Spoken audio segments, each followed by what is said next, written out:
Setelah Beli Gede mencari informasi ke sana ke sini, entah kenapa hati kecilnya itu seperti percaya dengan informasi yang dia dapat. Nah setelah itu sebetulnya Beli Gede ini mulai merenung, apa ya kira-kira salahnya dia? Kok bisa-bisanya lama beberapa bulan menetap di Bali, kok Gek Putu mulai berubah? Dan kira-kira apakah benar Gek Putu ini menjadi simpanan om-om?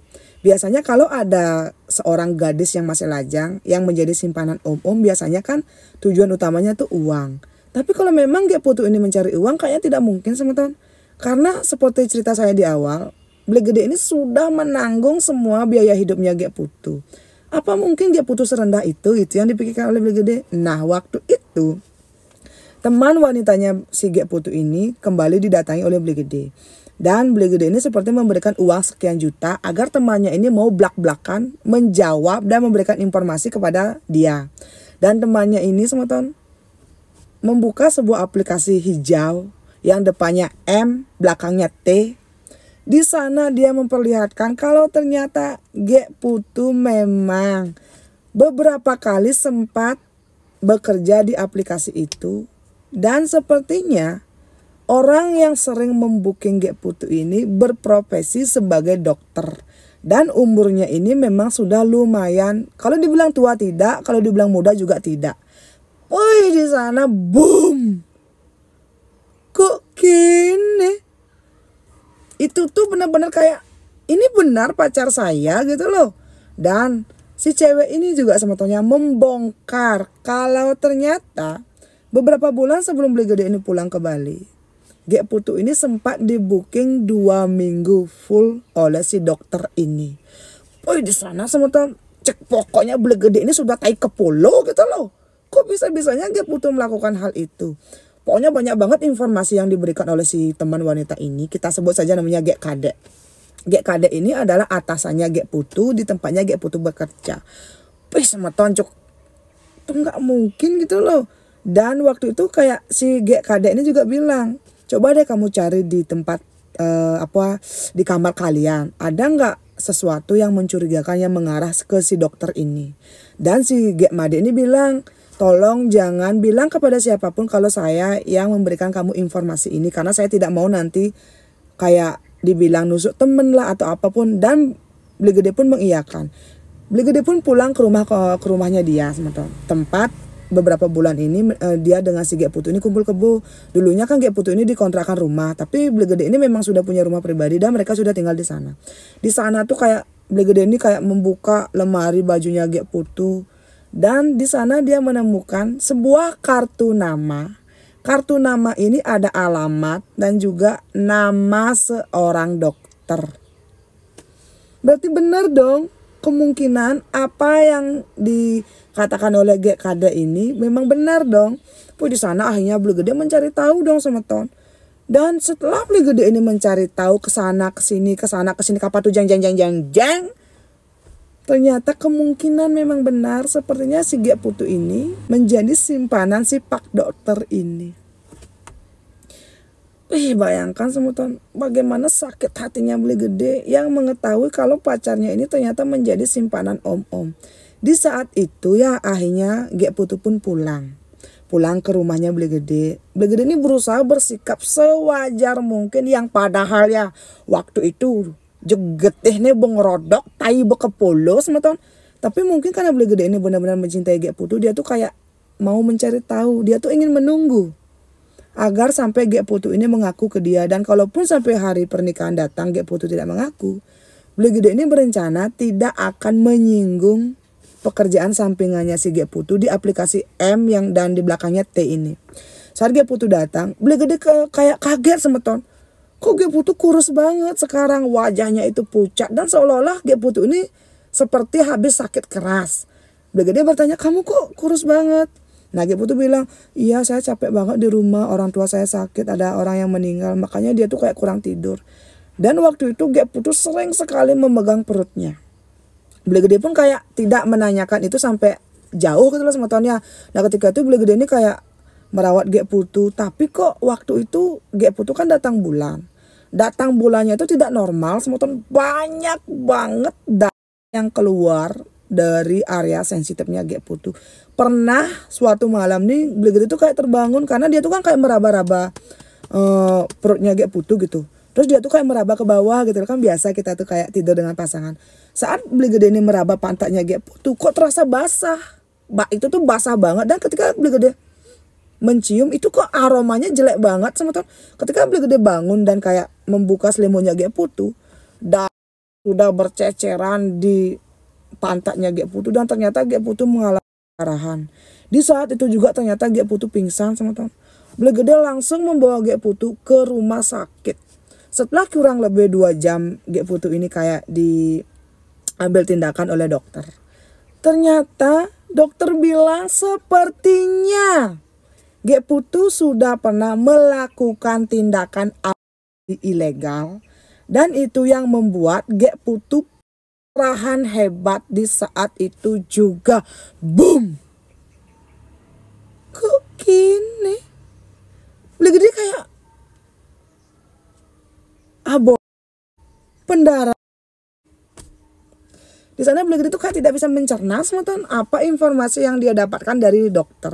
Waktu berlalu ya, akhirnya kondisinya Gek Putu pun mulai stabil dan dia pun dipindahkan ke ruang rawat inap. Di sana Bligede dia tuh sudah kayak ini apa? Dan Gek Putu waktu itu sudah benar-benar wajahnya itu sudah pucat pasi teman-teman. Dia tuh kayak benar-benar sudah gimana, udah kesakitan tapi terlihat juga ada rasa takut di wajahnya gitu loh. Setelah kurang lebih 1 malam itu Gek Putu dirawat, dia kan sudah mulai bisa bangun dan ngomong. Bligede tidak bertanya teman-teman, dia tidak menanyakan apapun, entah tentang abu, entah tentang anak, entah tentang apapun. Itu Bligede cuma diam dan kayak duduk di sampingnya Gek Putu karena dia tuh bingung harus bertanya apa. Tiba-tiba Gek Putu pun memanggil Bligede dan Bligede itu disuruh duduk di samping tempat tidurnya Gek Putu. Gek Putu meminta jangan beritahu siapapun dia ada di rumah sakit, termasuk kedua orang tuanya.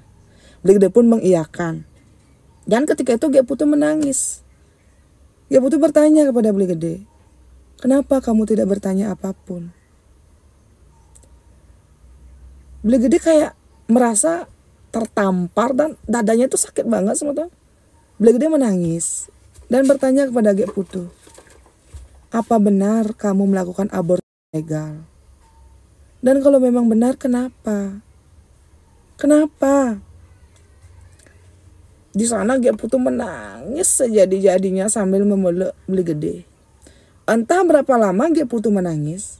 Setelah dia mungkin sudah merasa lega, Gek Putu pun cerita kepada Bligede teman-teman, kalau sebenarnya memang benar Gek Putu ini hamil. Nah ketika Bligede mendengar kalau Gek Putu ini hamil, Bligede tuh kayak langsung marah. Dia tuh langsung berdiri dan seakan-akan ingin menaikkan tangannya gitu loh teman-teman. Dia tuh kayak refleks menaikkan tangan dan ingin menampar Gek Putu gitu. Tapi dia tuh kayak, ini saya kenapa gitu loh. Seolah-olah Bligede ini sempat kehilangan kontrol pada dirinya sendiri karena mendengar saya memang sempat hamil. Tapi di situ Bligede tuh kayak mulai sadar dan menurunkan kembali tangannya. Dia bertanya kepada Gek Putu sudah dengan amarah, maksud kamu apa? Kalau memang kamu hamil, kenapa kamu melakukan ilegal? Saya kan sudah bilang saya ingin menikahi kamu. Kenapa kamu malah seperti ini? Di situ Gek Putu pun pelan-pelan menceritakan semuanya teman-teman. Gek Putu cerita gini teman-teman. Beberapa bulan sebelum Bligede ini pulang ke Bali, dia akan berpikir kalau Bligede ini pasti akan nanti berangkat lagi. Paling maksimal 2 atau 3 bulan Bligede di Bali. Nah ketika itu Gek Putu ini sempatlah kesusahan finansial karena kedua orang tuanya ini sakit keras. Memang Bligede selama berbulan-bulan ini kan setiap bulan dia pasti akan mengirimkan uang sekian juta. Tapi Gek Putu itu malu meminta kepada Bligede kalau harus menanggung kedua orang tuanya juga. Di masa-masa sulit itu, atasannya si Gek Putu yaitu Gek Kade ini menyarankan kepada Gek Putu, kamu mau nggak bekerja di aplikasi ini? Saya janji, saya nanti akan tidak membocorkan rahasia ini. Dan saya juga berjanji setelah kamu mendapatkan uang yang cukup, kita tutup saja akun itu. Karena Gek Putu itu sudah tidak ada jalan keluar, dia pun bekerja di situ sementara di aplikasi yang depannya M dan belakangnya T. Nah saat Gek Putu bekerja di sana ya, kan dia tuh online. Dia bertemulah dengan seorang dokter. Dokter ini membuka praktek di daerah Denpasar. Nah mungkin entah bagaimana si dokter ini sepertinya kayak kecantol kepada Gek Putu, dan Gek Putu pun diminta untuk berhenti bekerja di aplikasi itu, dan si dokter ini berjanji akan menjadi pelanggan tetapnya Gek Putu. Selama berbulan-bulan Gek Putu menjadi pelanggan tetapnya si dokter ini. Dan sebelum Beli Gede ini pulang ke Bali, sebenarnya Gek Putu ini sudah bilang ingin berhenti bekerja kepada si dokter ini, tapi si dokter malah bilang dia jatuh cinta kepada Gek Putu, dan Gek Putu juga ternyata merasa nyaman ketika bekerja untuk si dokter ini. Bekerja apa? Benar, Gek Putu bekerja ngadep lak-lak, bukan bekerja menjadi asisten dokter ya, biar kalian tuh tidak salah paham. Dan setelah si Beli Gede ini pulang ke Bali, Gek Putu kan berpikir, oh ya 2 bulan juga Beli Gede di Bali, dia nanti pasti bisa melanjutkan hubungannya dengan si Pak Dokter. Tapi ternyata ketika baru 2 bulan lebih Beli Gede ini di Bali dan dia cerita kalau dia ingin berhenti bekerja ke kapal, disitulah Gek Putu mulai bingung teman-teman. Di lain sisi dia sudah merasa nyaman dengan si dokter ini, tapi di lain sisi juga dia benar-benar mencintai Beli Gede. Dia pun bingung, dan ternyata selama Beli Gede ini kayak sibuk mencari tempat, dia tuh juga sibuk merekrut karyawan untuk usaha rumah makannya. Diam-diam sebanyak 2 kali Gek Putu bertemu dengan si Pak Dokter dan melakukan hubungan suami istri. Dan beberapa minggu setelah itu ternyata Gek Putu ini terlambat datang bulan. Di sanalah ketika Beli Gede bertanya, kok kamu gendutan, kok kamu gini, kok kamu gitu. Dan Gek Putu kayak bingung semeton. Ini anaknya siapa? Apakah ini anaknya si Beli Gede atau anaknya Pak Dokter? Dan itulah yang membuat Gek Putu ini selalu saja menghindar dari Beli Gede, karena Gek Putu merasa bersalah. Gek Putu benar-benar merasa, kok saya setega ini kepada Beli Gede, lelaki yang benar-benar menerima dan juga mencintai saya. Saat Gek Putu ini benar-benar bingung, dia pun datang ke tempat prakteknya Pak Dokter dan menceritakan apa yang sedang dia hadapi. Pak Dokter bilang, Pak Dokter tidak mungkin bisa bertanggung jawab kepada Gek Putu kalaupun itu memang anaknya si Pak Dokter. Dan si Pak Dokter ini bilang, dia mau melakukan aborsi legal kepada si Gek Putu semacam. Boom! Kok gini? Dan ternyata ketika Gek Putu mengaku selama kurang lebih 3 minggu berada di kampung, Gek Putu waktu itulah sudah melakukan aborsi ilegal di minggu kedua ketika dia mengaku berada di kampung halaman. Dan itu tuh sekitar sudah 10 hari setelah Gek Putu melakukan operasi aborsi ilegal. Kemudian karena Gek Putu sudah merasa badannya baik-baik saja, dia pun pulang ke rumahnya Beli Gede, dan Gek Putu juga tidak tahu kenapa kok tiba-tiba dia pendarahan semetong. Beli Gede bilang kepada saya semetonnya, ketika dia mendengar ucapan dari Gek Putu, ketika Gek Putu tidur dengan Pak Dokter, ketika Gek Putu bingung itu anak siapa, Beli Gede itu benar-benar merasa hancur dari dalam semeton. Wanita yang dia perjuangkan, anak yang dia pikir sudah pasti anaknya dia, ternyata di situ semetonnya Beli Gede itu sudah benar-benar merasa boom gitu loh. Dia pun tidak berkomentar apa-apa. Dia langsung pergi dari rumah sakit. Selama 2 hari dia tidak menghubungi Gek Putu, dan Gek Putu terus saja menghubungi dia. Kabar yang dia terima setelah 2 hari itu katanya Gek Putu sudah pulang kampung ke rumah orang tuanya. Dan waktu itu Beli Gede ini marah banget. Apa yang harus dia lakukan semeton? Akhirnya Beli Gede itu pun kayak, ini apa yang harus saya lakukan? Nah saat itu akhirnya Beli Gede mengerti kalau ternyata wanita yang memberikan Beli Gede ini informasi, si atasannya si Gek Putu ini yang Gek Kadek tuh loh, sepertinya itulah otak dan dalang di balik ini semua. Seperti di film-film Pindang Mekeber ya. Mungkin karena Beli Gede ini punya power, dan mungkin juga karena dia itu sudah dewasa, dia pun menghampiri si atasannya Gek Putu ini, si Gek Kadek. Di sana Beli Gede menanyakan apa yang diceritakan oleh Gek Putu. Pertama-tama Gek Kadek nggak ngaku semeton. Tapi Beli Gede bilang dia ingin melaporkan si atasannya Gek Putu ini kalau tidak mau jujur. Setelah didesak beberapa kali dan diancam, si Gek Kadek ini pun memberikan alamat si dokter dan mengiyakan apa yang dikatakan oleh si Gek Putu. Di sana semetonnya Beli Gede tuh bojok-jok cartai ke polo, dia tuh rasanya tuh ingin datang ke tempat praktek si dokter dan membakar bongkar tempat tersebut. Tapi Bule Gede berpikir juga, kalau dia melakukan itu, dia takut nanti nama baiknya akan hancur, belum nanti dia masuk penjara. Bagaimana caranya? Dan tahu nggak semeton? Waktu itu Bule Gede kan circle pertemanannya itu bisa dibilang bos-bos semua ya. Dia tuh punyalah kayak teman polisi oknum, ingat ini oknum. Bule Gede tuh kayak menangis dan dia tuh kayak mabuk-mabukan dengan circle pertemanannya ini. Ada yang jadi polisi, tentara, dokter dan lain sebagainya. Pokoknya itu kayak circle pertemanan cowok-cowok maco gitu. Terus adalah salah satu teman polisinya yang bilang, kamu tidak perlu turun tangan, ayo kita geledah dia. Kita laporkan ke polisi biar dia tahu rasa. Dan akhirnya setelah malam itu semetonnya Bule Gede pun meminta bantuan kepada temannya untuk menggerebek si dokter tersebut. Dan kebetulan juga memang banyak banget ada orang-orang yang sudah melaporkan si dokter. Tapi mungkin karena power si dokter ini besar, power uangnya, jadi dia itu tidak sampai ditangkap. Dan setelah Bule Gede mengeluarkan uang yang cukup banyak, akhirnya si dokter ini pun ditangkap. Sekitar tahun 2023 kalau tidak salah, maaf ya. 2003 apa 2024 ini ya, apa awal gitu ya. Pokoknya itulah.